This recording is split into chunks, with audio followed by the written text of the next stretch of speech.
चलो स्टार्ट करें हम लोग। हेलो। आवाज आ रही सबको? जी जी हाँ जी सर। कोई दिक्कत तो नहीं है? चलो, तो आज से हम लोग स्टार्ट करते हैं नया मॉड्यूल डॉकर।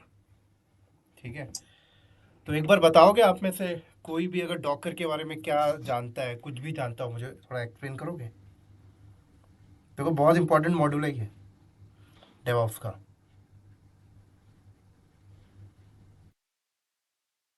मैंने कौन सा किया जेकिन पैटर्न सीआईसीडी बिल्ड पैरामीटर्स तो मुझे सबसे याद है हम्म। कुबरनेट्स यूज किया था मैंने इस तरह।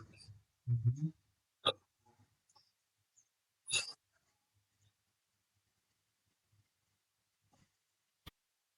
और कोई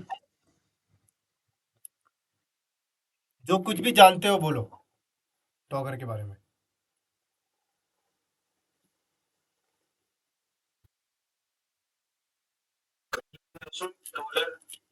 हम्म। हम्म। बेसिक करने के डिपेंडेंसी खत्म करते हैं। हम्म। और तो अगर आपसे कोई पूछे कंटेनर क्या है, क्या बोलोगे? कंटेनर छोटी सी इमेज फाइल होती है जब जरूरी चीजें इसमें रखते हैं। कंटेनर छोटी सी इमेज फाइल होती है? किसने बोला?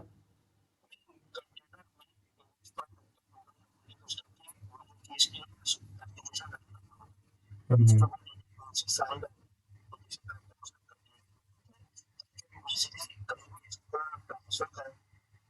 सेम आर्किटेक्चर सेम चीजें होती है और सेम प्लेटफॉर्म रहेगा। कुछ हमें टेस्टिंग और प्रोडक्शन में एरर्स वगैरह ना है, तो किसी भी सिस्टम पे चेक करें उसको एक ही ऐसी चीज मिले अच्छा, और उसको हम स्केल भी कर सकते हैं आराम से। ठीक है।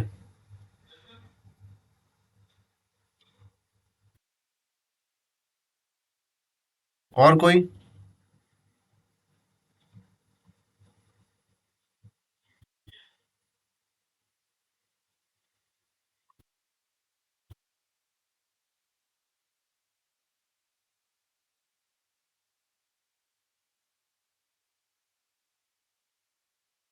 और कोई बोलेगा? कंटेनर में पोर्ट के थ्रू कम्युनिकेशन करते हैं। और और और कोई बोलेगा?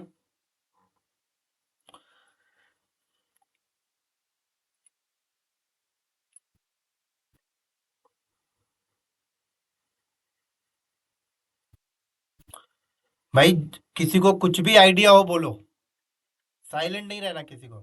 साइलेंट का मतलब टू वे कम्युनिकेशन होता है तो अच्छा लगता है।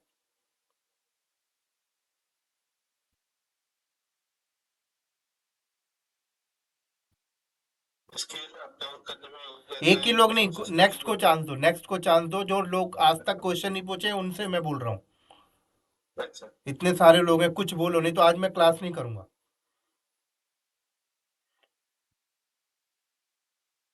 भाई कहाँ पे है बोलो।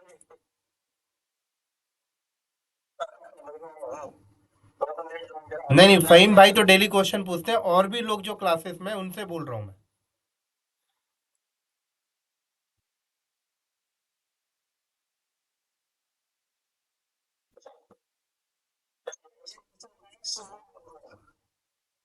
हाँ, नो आइडिया कोई बात नहीं। आपको सहबाज जैसे नो आइडिया था तो आपने नो आइडिया बोला, ऐसे और भी लोग बोले। एटलीस्ट क्या है क्या नहीं है, मेरे को समझ तो लगेगा कि आप लोग कितना कैच कर रहे हैं कितना नहीं कर रहे हैं। कोई अगर कुछ बोलेगा ही नहीं तो मुझे कैसे पता लगेगा? राइट। ठीक है, नेक्स्ट। अगर मैं क्वेश्चन रिपीट करेंगे एक बार, सॉरी मैं नहीं कंटेनर क्या है? समझ कंटेनर क्या है, डॉकर क्या है? पाया। मतलब जो इसकी इमेज बनी हुई है तो जो एक इमेज बनी हुई है वो ये है कि आपकी एप्लीकेशन और जो भी चीजें चाहिए हैं आपकी एप्लीकेशन को चलाने के लिए उसको आप एक कंटेनर सब कुछ को, ताकि सीधे अलग अलग ये सब चीजें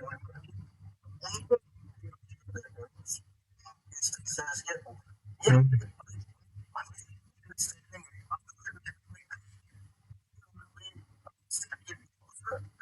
होते हैं,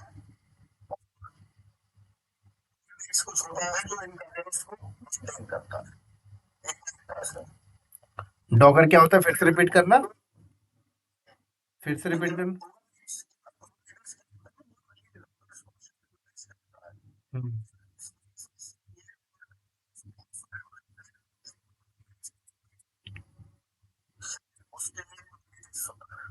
अच्छा, बहुत बढ़िया। और कोई?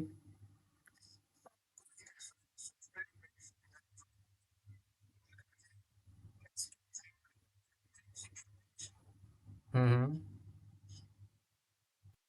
और कोई?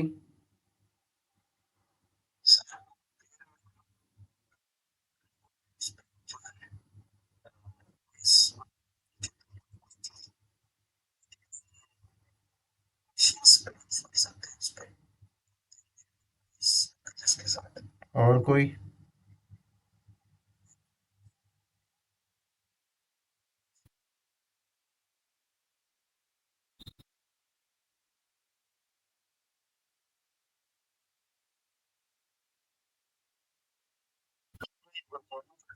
तो ऐसे ही लेवल का प्रेसिडेंशियल होता है, तो next generation national है, self-sufficient है। और कोई?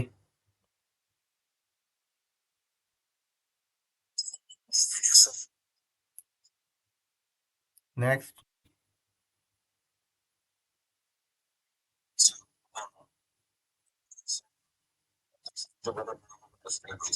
हम्म,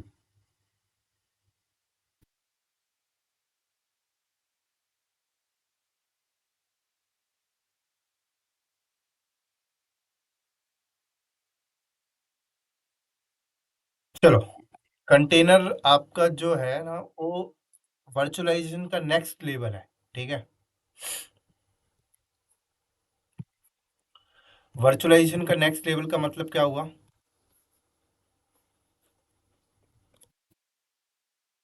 थोड़ा सा पुरानी चीज़ों को समझना पड़ेगा इस चीज़ को समझने के लिए।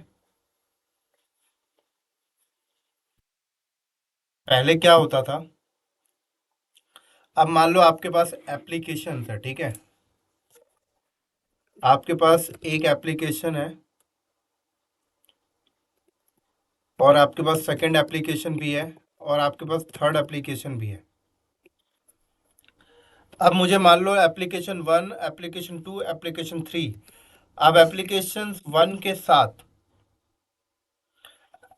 एप्लीकेशन वन अगर मैं जिसके ऊपर डिप्लॉय करना चाहता हूँ, उसको एक डिपेंडेंसी सॉफ्टवेयर की नीड है और डिपेंडेंसी सॉफ्टवेयर है जावा। तो एप्लीकेशन वन जावा 1.1 के साथ सपोर्ट कर रहा है और ये जावा 1.2 के साथ सपोर्ट कर रहा है और ये क्या कर रहा है, जावा 2.0 के साथ सपोर्ट कर रहा है। अब मुझे ये एप्लीकेशन वन और टू और थ्री चलाना है, क्या करोगे आप? तो पहले क्या करते थे लोग? तीन कंप्यूटर खरीदते थे मार्केट से। अब हर एक कंप्यूटर की एक कैपेसिटी होगी। मान लो इस कंप्यूटर की जो कैपेसिटी है 32 GB रैम है, 8 कोर सीपीयू है और कुछ हार्ड ड्राइव भी होगा। इसका भी सेम हिसाब किताब है, 32 GB रैम, 8 कोर सीपीयू, कुछ हार्ड ड्राइव है। इसका भी ऐसे ही है। तो सबसे पहले आप क्या करते हो? सबसे पहले आप ओएस इंस्टॉल करोगे और हर किसी में एक डेडिकेट ओएस चाहिए, हर किसी में। फिर आप इसमें जावा 1.1 डालोगे, इसमें आप जावा 1.2 इंस्टॉल करोगे, इसमें आप जावा 2.0 इंस्टॉल करोगे, राइट? 1 मिनट होल्ड करना। Hello. Hey Sanjay sir, good morning. How are you? Sir, good morning, कैसे हो? आप कैसे हो सर जी? मैं संजय बोल रहे मैं हैं। ना अभी अभी सर, मैं यूएस के साथ क्लास कर रहा हूँ, तो अभी मैं बात नहीं करूँगा। आप मुझे 1 बजे कॉल करना, ठीक है? अच्छा अच्छा, ठीक है सर।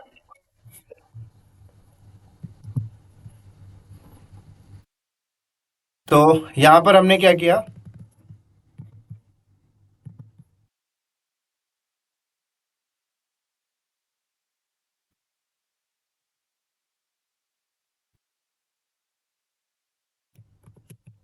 जावा 2.0। अब इसके बाद मैंने इसके ऊपर एप्लीकेशन 1 इंस्टॉल किया। इसके ऊपर मैंने एप्लीकेशन 2 इंस्टॉल किया।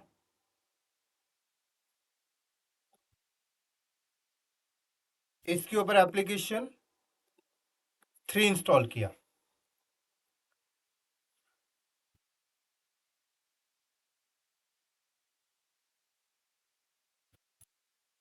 अब मेरा एप्लीकेशन 1 यहाँ चल रहा है, 2 यहाँ पे चल रहा है, 3 यहाँ चल रहा है। अब समझ में बात ये आती है कि एप्लीकेशन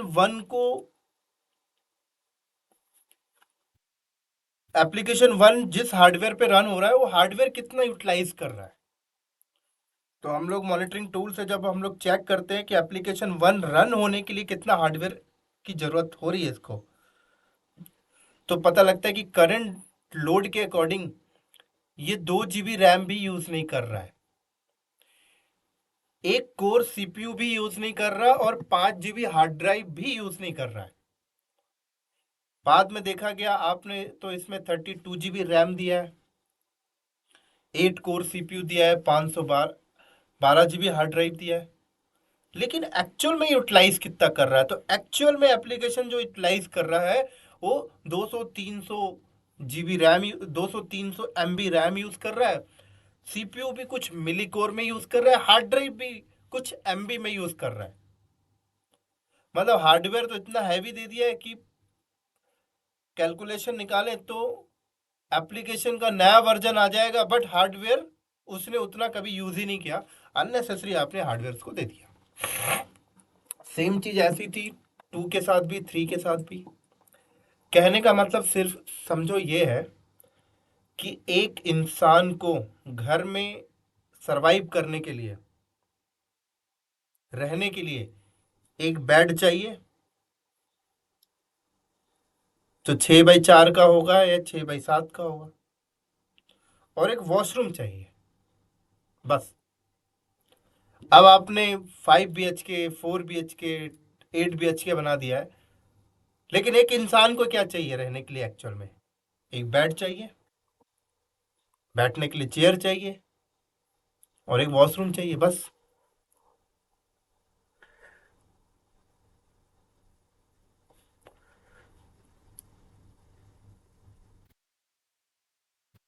तो वही चीज यहाँ पे था कि एक एप्लीकेशन को चलाने के लिए कुछ मिनिमम चीजों की रिक्वायरमेंट होती है। मिनिमम चीजें क्या होती हैं एक एप्लीकेशन को चलाने के लिए? Libraries, binary, shell, execution file, बस इतनी चीजें चाहिए होती है मिनिमम। उसके बाद आप उतना पूरा का पूरा ऑपरेटिंग सिस्टम आप इंस्टॉल कर रहे हो, पूरा का पूरा हार्डवेयर दे रहे हो, वो वेस्टेज है पूरा का पूरा। ठीक वैसे ही है कि एक इंसान को लाइफ में सरवाइव करने के लिए एक बेड, वॉशरूम, चेयर, बात खत्म। आप बड़ा घर है भी, एक बड़े घर में एक आदमी अकेला रह रहा है, तो बाकी चीजें वेस्टेज है। अगर कुछ लोग रहे वहां पे, 8 लोग, 10 लोग, तो समझ में आता है यूटिलाइज हो रहा है। अब आपके दिमाग में क्वेश्चन आया होगा कि ये, जब आपने ऐसा बोला कि एक एप्लीकेशन को चलने के लिए कुछ मिनिमम हार्डवेयर की रिक्वायरमेंट है, तो इन दोनों एप्लीकेशन को भी यही इंस्टॉल कर देते हैं, ये दोनों हार्डवेयर खाली छोड़ देते हैं, और कुछ और एप्लीकेशन को भी इसमें इंस्टॉल कर देंगे, राइट? एक मिनट रुकना।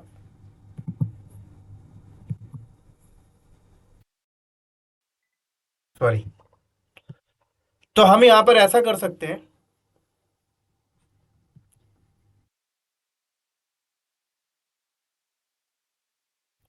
ये सारी एप्लीकेशंस इसी में इंस्टॉल कर लें, लेकिन जब ये सारी एप्लीकेशन हम लोग इसी में इंस्टॉल करते हैं तो एक प्रॉब्लम्स हम लोग को देखने को मिलती हैं कि ये वाली एप्लीकेशन जावा 1.2 के साथ सपोर्ट थी, ये जावा 2.0 के साथ। अब जावा इसमें 1.1 है, अगर जावा 1.2 करते हो तो ये नहीं चलेगी, ये तो चल जाएगी। जावा 2.0 करोगे तो ये दोनों नहीं चलेगी, ये तो चल जाएगी। तो ये प्रॉब्लम्स देखने को मिल रही थी। तो इसी प्रॉब्लम्स की वजह से हम लोगों ने इनको अलग अलग प्लेटफॉर्म पे डाला, और अलग अलग प्लेटफॉर्म पे डाला तो सब कुछ बढ़िया चल रहा था, लेकिन हार्डवेयर यूटिलाइज प्रॉपर तरीके से नहीं हो पा रहा था, वेस्टेज जा रहे थे सारे के सारे। तो जब ये वेस्ट हो रहे थे तो इनका सोल्यूशंस निकाला गया। इनका सोल्यूशंस मार्केट में आया वर्चुअलाइजेशन। क्या आया?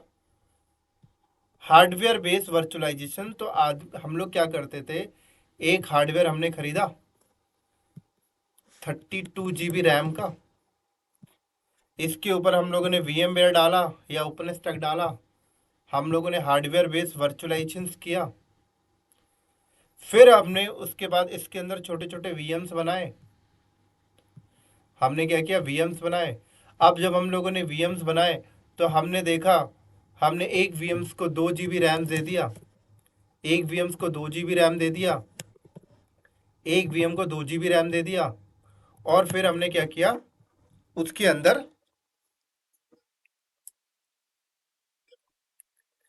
CPU दे दिया, 20-20 GB स्टोरेज दे दिया। फिर उसके अंदर हम लोगों ने OS इंस्टॉल किया। फिर उसके बाद हम लोगों ने जावा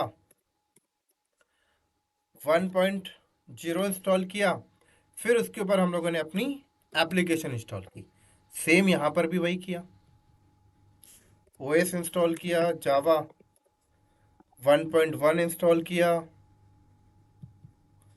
एप्लीकेशन 2 इंस्टॉल कर दिया। ऐसा करने से क्या हुआ कि नंबर ऑफ हार्डवेयर की जरूरत नहीं पड़ी, और जो हार्डवेयर थोड़े वेस्ट हो रहे थे उसको हम लोगों ने यूटिलाइज कर लिया। लेकिन यूटिलाइज तो हम लोगों ने किया, बट अभी भी देखा जाए तो उतना बेटर तरीके से यूटिलाइज नहीं कर पाए। क्यों? एप्लीकेशन को चलने के लिए MB की जरूरत थी, एक MB रैम की, कुछ मिली कोर CPU की जरूरत थी, और कुछ स्टोरेज भी कुछ MB में चाहिए था। लेकिन आप 2 GB रैम दे रहे हो, 2 कोर CPU दे रहे हो, 20 GB हार्ड ड्राइव दे रहे हो, और एक ऑपरेटिंग सिस्टम लाइसेंस भी दे रहे हो। तो पहले के अकॉर्डिंग देखा जाए तो हार्डवेयर आपने बचा तो लिए, बट उतने नहीं बचा पाए। क्या? उतना आपने नहीं बचा पाए। तो जब उतना नहीं बचा पाए तो कुछ दिन मार्केट में बहुत चला, बहुत चला, बहुत चला, फिर ये भी एक्सपायर हो गया टेक्नोलॉजी। क्या हो गया सर? रिपीट करना, क्या हो गया? एक्सपायर हो एक मिनट।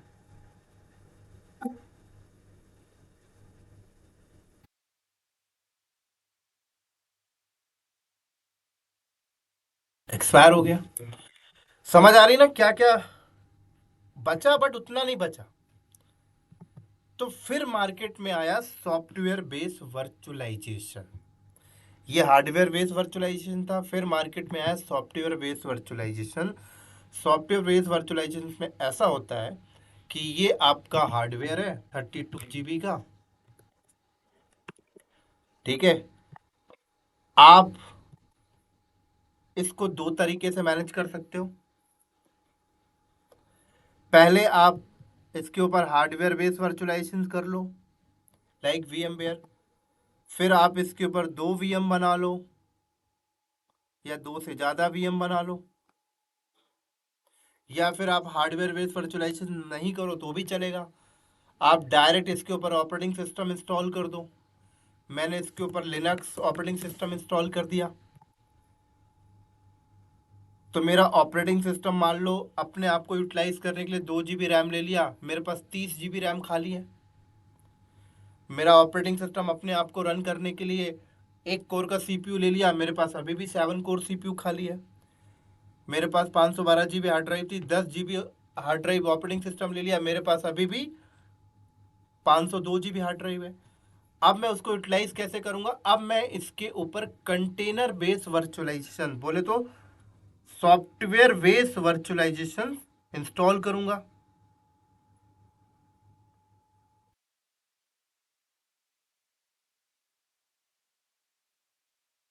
समझ आ रही है?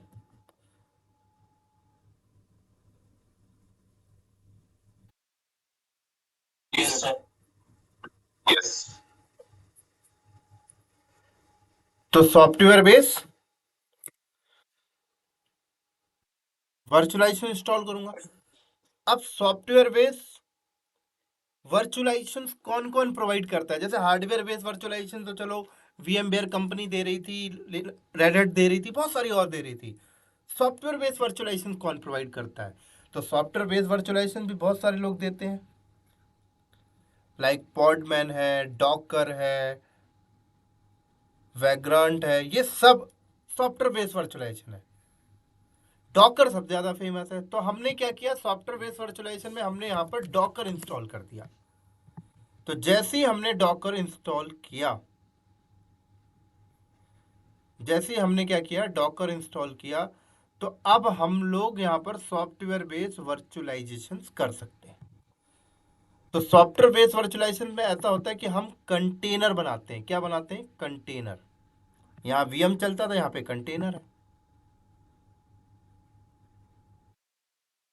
यहाँ पे कंटेनर है। ये हमने क्या किया, हमने एक कंटेनर बनाया। अब इस कंटेनर के अंदर हम लोग पूरी ऑपरेटिंग सिस्टम इंस्टॉल नहीं करेंगे, पूरी 4 GB 10 GB की ऑपरेटिंग सिस्टम पूरा नहीं इंस्टॉल करेंगे। हम इस कंटेनर के अंदर लाइट वेट इमेज डिप्लॉय करेंगे, लाइट वेट इमेज। अब लाइट वेट इमेज क्या होती है? लाइट वेट इमेज हम लोग डिप्लॉय करेंगे, लाइक उस इमेज के अंदर एक सेल होगा, बाइनरी होगी, लाइब्रेरी होगी, बस इतनी चीजें होंगी। ये आपको उबंटू बेस भी मिल जाएंगी, सेंटोस इमेज भी मिल जाएंगी, सब लाइट वेट इमेज मिल जाएंगी। आप उस लाइट वेट इमेज का साइज चेक करोगे तो पता लगता है कि 5 MB है। उसके अंदर कुछ नहीं है, सेल है, बाइनरी है, लाइब्रेरीज है, बस।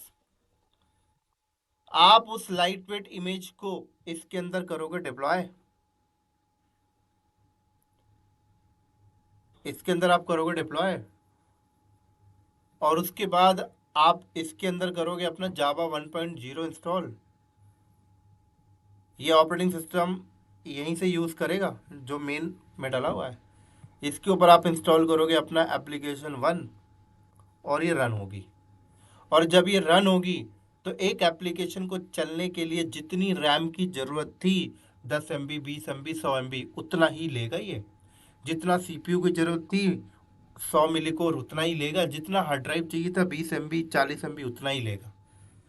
तो आपने एक एप्लीकेशन आपकी चालू हो गई 10 MB रैम के साथ, 20 मिली कोर CPU के साथ, और 20 MB हार्ड ड्राइव के साथ। तो इतना कम हार्डवेयर देकर आपने एक एप्लीकेशन को लाइव कर दिया। अब कल को अगर इस एप्लीकेशन में लोड बढ़ेगा तो अपने हिसाब से रैम ले लेगा मेन हार्डवेयर से। 32 GB हार्डवेयर है ना, बट लेगा उतना ही जितना जरूरत है। अननेसेसरी वेस्टेज नहीं हो रहे, यहाँ तो अननेसेसरी वेस्ट हो रहे थे। अभी मत बोलो, अभी मत बोलो, अभी मत बोलो। तो आपने एक एप्लीकेशन को चलाने के लिए पहले आप 32 GB का पूरा हार्डवेयर लगा रहे थे, फिर आपने हार्डवेयर बेस्ड वर्चुअलाइजेशन आया तो आप 2 2 GB रैम दे रहे थे। यहाँ पर 2 MB 10 MB रैम में आपकी एक एप्लीकेशन चल पड़ी लाइव। तो अब यहाँ पर आप कैलकुलेट करो कि एक एप्लीकेशन को चलाने के लिए आप 10 MB रैम दे रहे हो, तो 32 GB में कितनी सारी एप्लीकेशन आप चला सकते हो। तो एक हार्डवेयर को बेटर यूटिलाइज करने के लिए मार्केट में सॉफ्टवेयर बेस्ड वर्चुअलाइजेशन मार्केट में आया। अब सॉफ्टवेयर बेस्ड वर्चुअलाइजेशन में यही सारी चीजें हम लोग सीखते हैं। हाँ बोलो, अब क्या बोल रहे थे?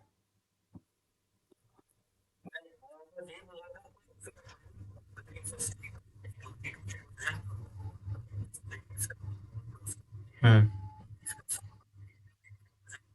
हम्म।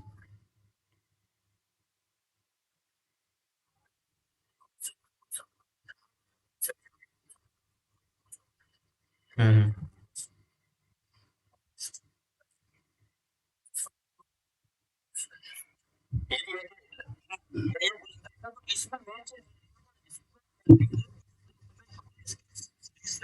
जरूरत नहीं है।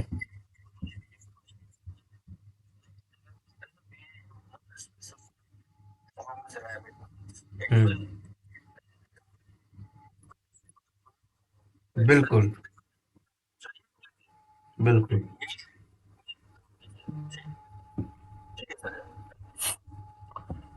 तो आप क्या कर सकते हो, बहुत सारी एप्लीकेशंस आप चला सकते हो 32 GB रैम के साथ। तो हार्डवेयर को बेटर तरीके से यूटिलाइज करने के लिए मार्केट में क्या आया, कंटेनर। इसको लोग कंटेनर बेस्ड वर्चुअलाइजेशन कहते हैं। कंटेनर की फैसिलिटी बहुत सारी कम्युनिटीज़ प्रोवाइड करती हैं, जिसमें एक डॉकर भी है। और डॉकर ज़्यादा फेमस है, इसलिए हम लोग डॉकर कम्युनिटीज़ के बारे में पढ़ रहे हैं। समझ आई? यहाँ तो कोई डाउट है? अब ये जो इमेज होती है ना, ये इमेज आप खुद भी बना सकते हो, पता है, खुद भी बना सकते हो। एक तो बेस इमेज हो गई। अब बेस इमेज आपने 5 MB की ले ली, मान लो, ठीक है। अब इस बेस इमेज में ना आप एडिट कर सकते हो, एड ऑन कर सकते हो। आपने बेस इमेज ली, उसके अंदर आपने ऐड ऑन कर दिया, अपनी पूरी एप्लीकेशन की कॉन्फ़िगरेशंस आपने डिफाइन कर दी और एक्स्ट्रा चीज़ें कर दी। तो तो उस इमेज का साइज 5 MB से बढ़कर 50 MB हो गया। आप और आगे ऐड ऑन करोगे तो 100 MB हो जाएगा कल को। और ऐड करोगे तो 200 MB हो जाएगा, और ऐड करोगे तो 500 MB, और ऐड करोगे तो 1 GB, और ऐड करोगे तो 4 GB। जितना ऐड करते जाओगे एक ऑपरेटिंग सिस्टम के बराबर का साइज हो जाता है। लेकिन उतना ऐड करने की नीड थोड़ी होती है आपकी। आप अपनी रिक्वायरमेंट के हिसाब से ऐड करते हो। तो एक कस्टमाइजेशन आपको मिल रही है, आप पूरा ऑपरेटिंग सिस्टम आपको डालने की जरूरत नहीं पड़ रही है। ठीक है, ऑपरेटिंग सिस्टम उस सारे कंटेनर आपका ऑपरेटिंग सिस्टम यहाँ से उठाते हैं, कर्नल यहीं से उठाते हैं। बस एप्लीकेशन को चलाने के लिए एक सेपरेट बॉक्स तैयार कर लेते हैं। तो इसके अंदर जो एप्लीकेशन चलती है उसको ऐसा लगता है कि उसको एक डेडिकेट प्लेटफॉर्म मिला हुआ है, वो इंटरप्ट नहीं करेगा दूसरे से। तो आपने क्या किया, दूसरा कंटेनर बनाया, उसके अंदर इमेज डिप्लॉय किया, उसके अंदर आपने जावा 1.1 इंस्टॉल कर दिया, उसके अंदर आपने एप्लीकेशन 2 इंस्टॉल कर दिया। तो एप्लीकेशन 2 को लगेगा उसका डेडिकेट प्लेटफॉर्म है, इसको लगेगा उसका अपना खुद का प्लेटफॉर्म है, जैसे ओएस में लगता है। तो इससे क्या हुआ, आप हार्डवेयर को बेटर यूटिलाइज कर पा रहे हो। समझ आई मेरी बात यहाँ पे? हाँ जी सर। अब यहाँ पर क्या हुआ, तो जब कंटेनर बेस्ड वर्चुअलाइजेशन शुरू शुरू में मार्केट में आया था, तो ये टेस्टिंग पर्पस के लिए बहुत बेनिफिट हुआ, लाइक डेवलपर्स को बहुत फायदा होना स्टार्ट हुआ। क्योंकि क्या होता था कि डेवलपर अगर कोई एप्लीकेशन बनाते हैं, तो ना उनके बहुत सारे वर्जन्स रिलीज करते हैं, बहुत सारे प्लेटफॉर्म रिलीज करते हैं कि हमारा ये एप्लीकेशन विंडोज में भी चलेगा, मैक में भी चलेगा, एंड्रॉयड में भी चलेगा, उबंटू में भी चलेगा, सूसे में भी चलेगा। तो लोग उनको ना एप्लीकेशन बनाने के बाद टेस्टिंग करने के लिए बहुत सारे प्लेटफॉर्म की ज़रूरत पड़ती थी। विंडो प्लेटफॉर्म चाहिए, विंडो 10 चाहिए, विंडो 11 चाहिए, एक्सपी चाहिए, सेंटोस चाहिए, उबंटू चाहिए, ऐसे चाहिए होता था। तो ना सिस्टम एडमिनिस्ट्रेटर को, जो आईटी के बंदे होते थे, उनको बोलते थे कि हमें ये प्लेटफॉर्म बना के दो, हमें हमें टेस्टिंग करनी है।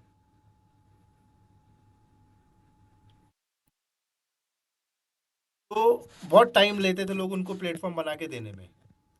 लेकिन अब जब से कंटेनर आ गया ना, तो डेवलपर्स खुद ही अपने लिए प्लेटफॉर्म बना लेता है, उबंटू, सूजे, और उसमें टेस्ट कर लेता है।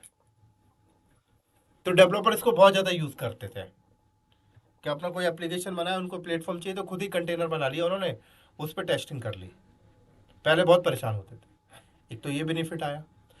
फिर सिस्टम एडमिनिस्ट्रेटर भी अपनी छोटी मोटी टेस्टिंग के लिए यूज़ करने लगे।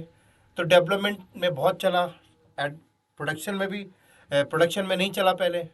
सिस्टम एडमिनिस्ट्रेटर अपनी लोकल मशीन, लोकल टेस्टिंग करने के लिए कोई एप्लीकेशन के लिए उन्होंने डॉकर में प्लेटफॉर्म बना लेते थे, कंटेनर प्लेटफॉर्म पे कर लेते थे। फिर बाद में समझ आया कि क्या इसको प्रोडक्शन में यूज़ कर सकते हैं। प्रोडक्शन का मतलब क्या, इसको वीएम्स की जगह या EC2 इंस्टेंस की जगह यूज़ कर सकते हैं? तो बिल्कुल यूज़ कर सकते हैं। लेकिन जब प्रोडक्शन में इसको यूज़ करने की बारी आई, तो फिर बाद में वही आया कि इसका फॉल्ट टॉलरेंस क्या होगा, इसकी ऑटो स्कैलिंग कैसे होगी, इसकी लोड बैलेंसिंग कैसे होगी, क्योंकि एक ही कंटेनर के ऊपर लोड बढ़ गया तो लोड कैसे डिस्ट्रीब्यूट होगा दूसरे कंटेनर में, ये सारी चीज़ें सामने आ गई फिर। तो ये सारी चीज़ें सामने आ गई तो मतलब क्या है, क्या एक वर्क स्टेशन मैनेजमेंट टूल की ज़रूरत पड़ेगी फिर यार, जो कंटेनर्स को मैनेज करे। क्योंकि जिस तरीके से आपके प्रोडक्शन में क्या होता है कि आपके लोड बैलेंसर के बैकएंड में हजार हजार वीएम्स हैं या हजार हजार इंस्टेंस हैं, तो उनको कैसे मैनेज कर रहे हो आप? आपका क्लाइंट हजार इंस्टेंस को थोड़ी ट्रैफिक फॉरवर्ड करता है, आपका क्लाइंट डीएनएस को फॉरवर्ड करता है, डीएनएस लोड बैलेंसर से जाता है। फिर आपने ऑटो स्केलिंग लगा रखी है कि लोड बढ़ेगा तो automatic scale up scale down होगा। तो ये सारी इंफ्रास्ट्रक्चर कैसे मैनेज होगी अगर कंटेनर पे हम लोग चलाएंगे तो ये भी मैनेज होना स्टार्ट हुआ। और जब बात आई कि भाई कंटेनर को मैनेज करने के लिए कोई वर्क स्टेशन मैनेजमेंट टूल है क्या, तो फिर मार्केट में आया आपका क्यूबरनीटीज। ठीक है, तो जब मार्केट में कुबरनेटिस आया तो गूगल कंपनी क्या कर रही थी, गूगल कंपनी कुबरनेटिस को बहुत पहले से यूज कर रही थी।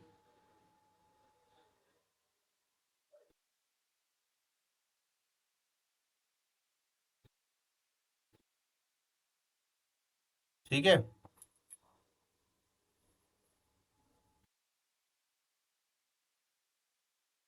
गूगल कंपनी कुबरनेटिस को मतलब container work station management tool Google ने बहुत पहले ला चुके थे, और उनके पास कंटेनर बेस वर्चुअलाइजेशन भी बहुत पहले से था। अब जरूरी नहीं कि गूगल डॉकर यूज कर रही हो, उन्होंने अपना खुद का बना के रखा था सॉफ्टवेयर बेस्ड वर्चुअलाइजेशन। तो यूज कर रहे थे, उनको चाहिए था कि भाई कंटेनर को मैनेज करने के लिए, तो उन्होंने लॉन्च किया था बोर्ग। और इन्होंने अपने इन्वायरमेंट में बहुत यूज किया, बहुत यूज किया, बहुत यूज किया। फिर उन्होंने सोचा कि और भी लोगों को इस टेक्नोलॉजीज के बारे में बताया जाए, तो उन्होंने बोर्ग को फ्री कर दिया। अब फ्री तो कर दिया, लेकिन बोला कि आप बोर्ग के नाम से कोई यूज नहीं करेगा, आप कोई और नाम इस पे रख लो। तो एक लिनक्स की एक कम्युनिटीज है, उसका नाम मुझे याद नहीं आ रहा,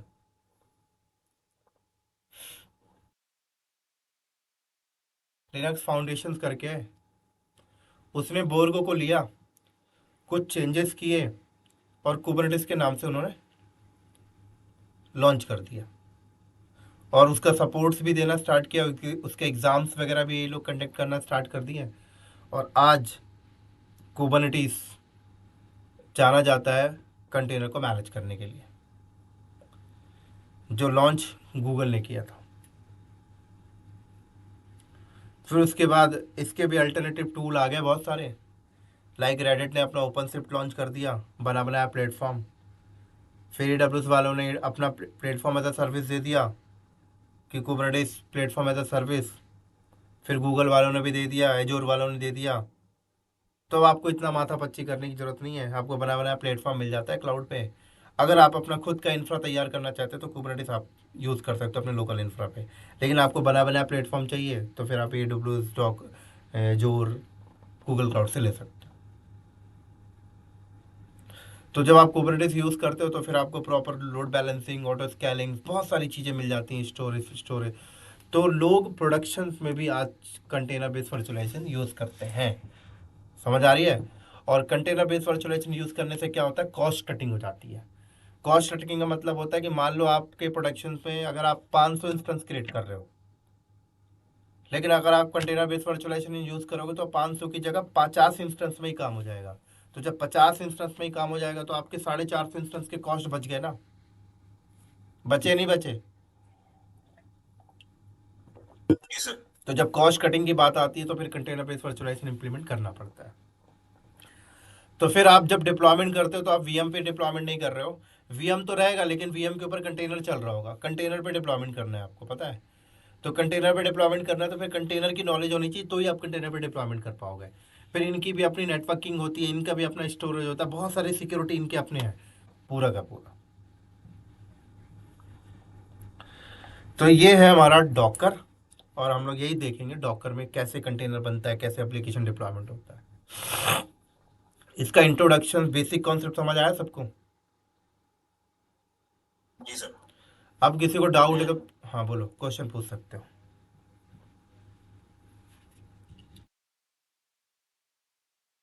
बोलो सर।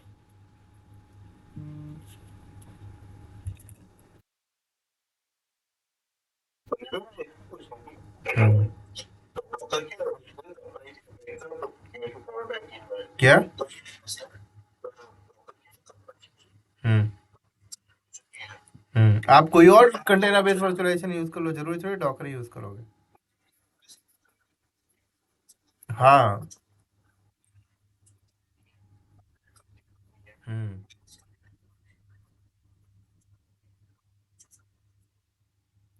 ओपन शिफ्ट ले लेगा इसको अपनी जगह। नहीं नहीं नहीं, ऐसा कुछ नहीं है सर। डॉकर तो एक कंटेनर बेस्ड वर्चुअलाइजेशन है, इसकी जगह बहुत सारी चीजें हैं सर।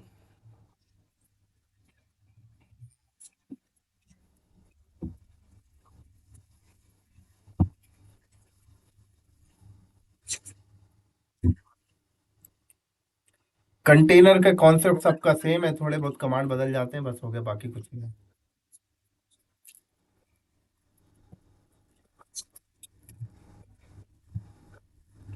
अब जो छोटी मोटी कम्युनिटीज चला रही है, उन्होंने अगर कुछ ठीक ठाक अपडेट किया तो चलेगा, नहीं तो लोग इधर उधर तो जाएंगे ही जाएंगे यार।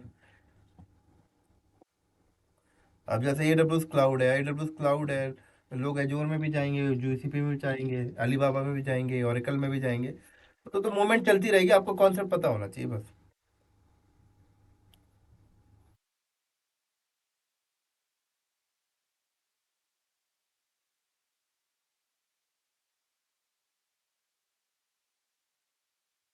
और कोई?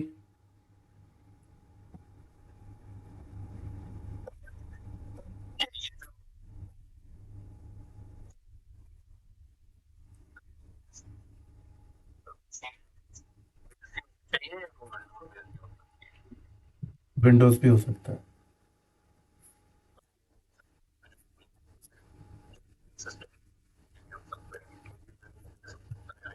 हम्म। हम्म। हम्म।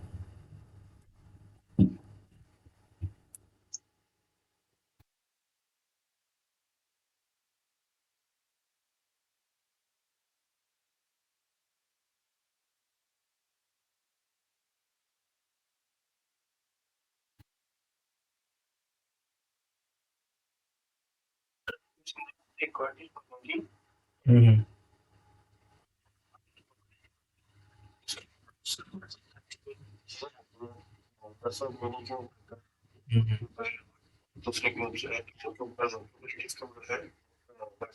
हम्म।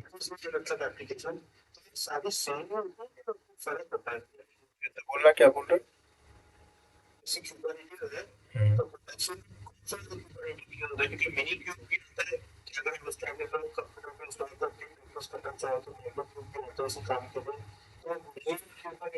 मेन ऊपर नहीं चलता है, ये सब नहीं चलता था, ये तो सेल्फ टेस्टिंग के लिए होता है।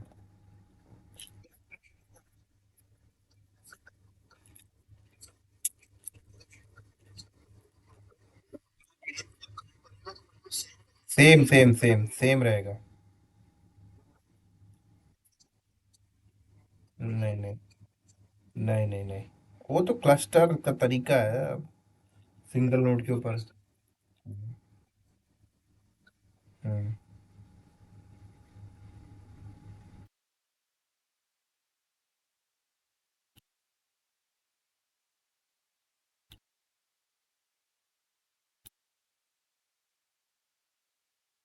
और किसी को डाउट है?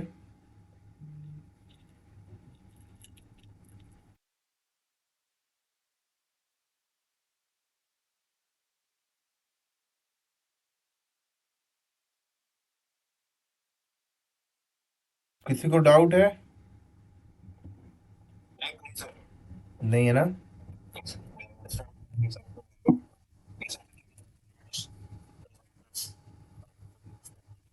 नहीं, कुबरनेटिस अलग है।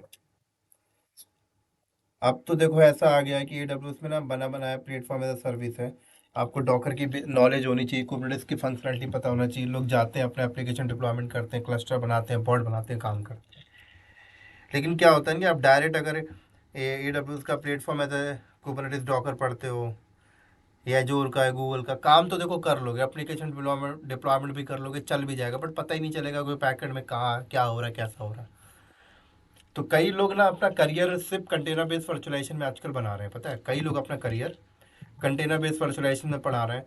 तो वो लोग ना डॉकर पढ़ लेते हैं, वो लोग कुबरनेटिस पढ़ लेते हैं, ठीक है। उसके बाद वो लोग ज़्यादा हुआ तो एक ओपन शिफ्ट पढ़ लेते हैं।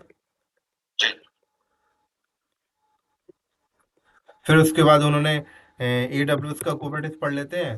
फिर आप एजूर का पढ़ लेते हैं, फिर वो GCP का पढ़ लेते हैं। अब वो अपने CV में ना सिर्फ यही डालते हैं, भाई हमें यही आता है।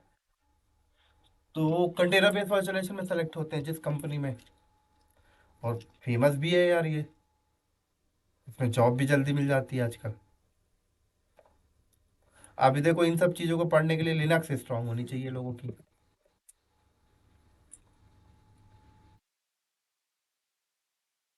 अब इसमें देखो ऐसा होता है कि जब आप AWS एजूर GCP का, तो वहाँ पे भी क्लस्टर की बात आएगी, वहाँ पे भी ऑटो स्केलिंग की बात आती है, वहाँ भी लोड बैलेंसर, बहुत सारी चीज़ें हैं।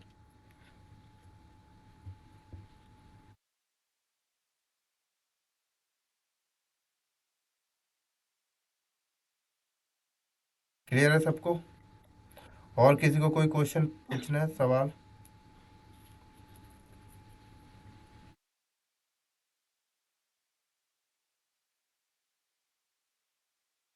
ठीक है, फिर हम लोग अगर कोई सवाल नहीं तो कल मिलते हैं हम लोग, स्टार्ट करते हैं इसका प्रैक्टिकल, ठीक है। अच्छा चलो bye bye. Thank thank you sir. Thank you. Thank you.